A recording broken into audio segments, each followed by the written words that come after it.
Hello friends, आज हम देखेंगे स्टैंडर्ड 12 का चैप्टर 1 का टॉपिक नंबर 1.13 सतत आवेश वितरण। ये टॉपिक एकदम इजी है। इसमें हमें सिर्फ 3 परिभाषाओं का ध्यान रखना है और उसका सूत्र और मात्रक याद रखने, बस इतना ही है। ये टॉपिक एकदम इजी है और छोटा सा है। चलिए देखते हैं।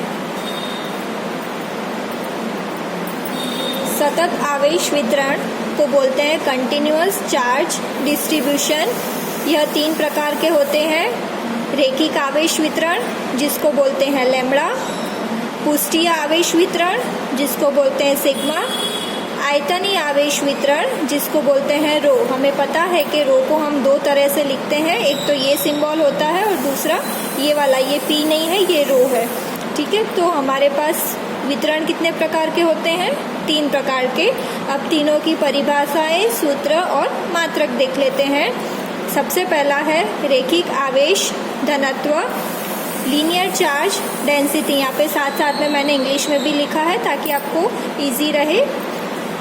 रेखिक आवेश घनत्व, मान लेते हैं मेरे पास एक लंबा सा तार है, उस तार पे आवेश है, तार की लंबाई है L।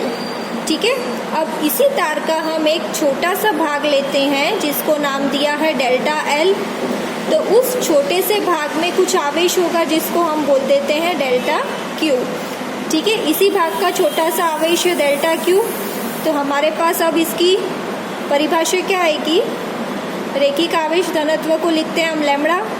तो लैम्बडा इज इक्वल टू, आवेश है मेरे पास डेल्टा Q और कितना भाग लिया है मैंने? Delta L। तो ये हो गया मेरा सूत्र, lambda is equal to delta Q upon delta L। मतलब कि आपको परिभाषा लिखनी है तो लिख सकते हो कि एक रेखिक तार पे उसका एक छोटा सा अवयव डेल्टा L और उसी का आवेश डेल्टा Q के अनुपात को रेखिक आवेश घनत्व कहते हैं। फिर से एक और बार परिभाषा सुन लीजिए। एक तार का एक छोटा सा अवयव डेल्टा L तथा उसका आवेश डेल्टा Q के अनुपात को रेखिक आवेश घनत्व लैम्बडा कहते हैं। तो lambda is equal to delta Q upon delta L।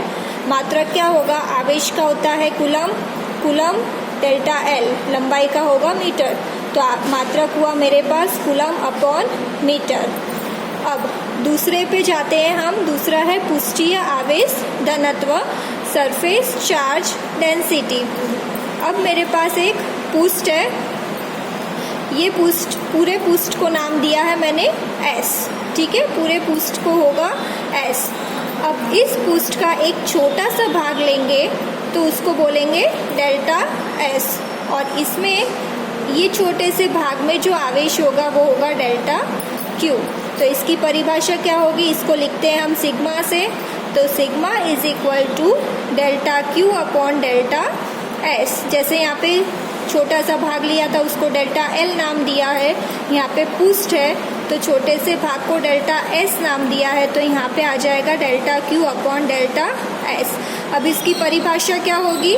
तो एक पुष्ट के एक छोटे से अवयव डेल्टा S तथा उसका आवेश डेल्टा Q के अनुपात को पुष्टीय आवेश घनत्व कहते हैं। ठीक है, इसका मात्रक क्या होगा? आवेश का होगा कूलम और यहाँ पे S क्या है? पुष्ट है जिसका होगा मीटर स्क्वायर। यहाँ पे ये याद रखना, जो तार होता है वो एक डायमेंशन में होता है 1D इसलिए मीटर। ये जो पुष्ट होता है वो 2 डायमेंशन में होता है, ये हो गया 2D। मतलब इसमें लंबाई चौड़ाई दोनों होती है, तार में खाली लंबाई होती है। ठीक है, अब तीसरे पे आते हैं, आयतनीय आवेश घनत्व जिसको बोलते हैं रो, वॉल्यूम चार्ज डेंसिटी। तो वॉल्यूम किस में होगा? 3D में होगा क्योंकि इसमें लंबाई, चौड़ाई, ऊंचाई तीनों चीज़ें होती है। अब यहाँ पे मैंने एक घन लिया है, उसमें आवेश वितरित है। अब इसी का एक छोटा सा भाग लेंगे तो उसको बोलेंगे डेल्टा V और इस छोटे से भाग में जो आवेश होगा वो होगा डेल्टा Q। तो इसकी परिभाषा क्या बनेगी? इसको लिखते हैं रो से। तो rho is equal to delta Q upon delta V. इसकी परिभाषा अगर हमें लिखनी हो तो एक धन के या एक आयतन के छोटे से भाग डेल्टा वी तथा उसका आवेश डेल्टा क्यू के अनुपात को आयतनी आवेश घनत्व कहते हैं। और इसका मात्रक क्या होगा? कूलम अपॉन मीटर क्यूब, क्योंकि ये 3 डायमेंशन में है तो ये क्या हो जाएगा? Metre cube. ठीक है, ये अंतर याद रखना है। रेखिक में खाली लंबाई होती है इसलिए मीटर, पृष्ठ में लंबाई चौड़ाई दोनों होती है इसलिए मीटर स्क्वायर, और आयतन में तीनों चीज़ें होती है तो मीटर क्यूब। ये पहला अंतर हुआ।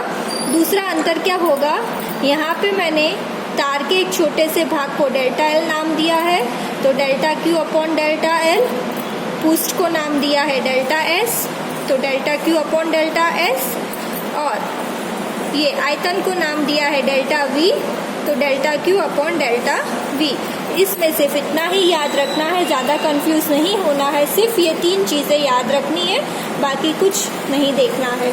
ठीक है, आई होप आपको समझ में आया होगा। आगे का टॉपिक हम नेक्स्ट वीडियो में पढ़ेंगे।